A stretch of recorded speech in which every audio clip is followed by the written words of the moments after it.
বইটি জুলাইয়ের উপরে কোনো পূর্ণাঙ্গ রচনা নয়। আমি 17 তারিখ থেকে আমিরে জামাতের আমাদের প্রতি তার যে নির্দেশনা, এখান থেকে শুরু করে আমি মূলত 5 তারিখ পর্যন্ত এখানেও পূর্ণাঙ্গ কথা আনতে পারিনি, আনলে বইটা অনেক বড় হয়ে যেত। আমি শুধু মৌলিক কিছু অংশ আলোকপাত করেছি। হতে পারে এটার ধারাবাহিকতায় আমি বাকি অংশ একসময় পূর্ণাঙ্গভাবে লেখার চেষ্টা করবো ইনশাল্লাহ। আমার হাতে সময় কম ছিল, জুলাইতেই যাতে জুলাই আগস্টের মধ্যে যাতে বের করা যায়, তার জন্য যতটুকু আমি পেরেছি এনেছি। এর মধ্যে কোনো ইনকমপ্লিটেন্সি যদি থাকে তাহলে সেটার জন্য আমার ব্যর্থতা।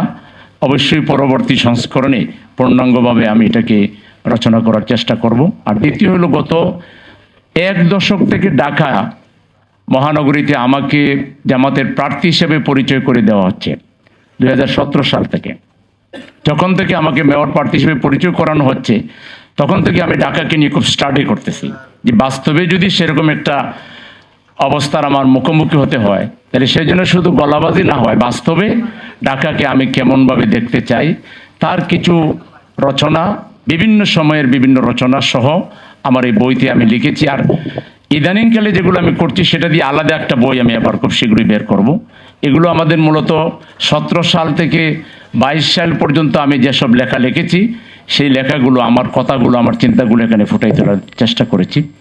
তো আমার এই লেখা থেকে যদি নগরবাসী কিংবা যারা নগরকে একটি পরিচ্ছন্ন, সমৃদ্ধ, আধুনিক, স্মার্ট নগর হিসেবে দেখতে চান, তারা যদি আমার চিন্তার মধ্যে তাদের চিন্তা দেখতে পান এবং তারা যদি আমাকে সহযোগিতা করেন, আল্লাহ কবুল করেন, ইনশাআল্লাহ এই নগরকে পৃথিবীর উন্নত নগরগুলোর আদলে বা তার চেয়েও নতুনত্বের মাধ্যমে আমরা একটা সমৃদ্ধ, আধুনিক, স্মার্ট নগরী হিসেবে ঢাকাকে গড়ে তুলব ইনশাআল্লাহ।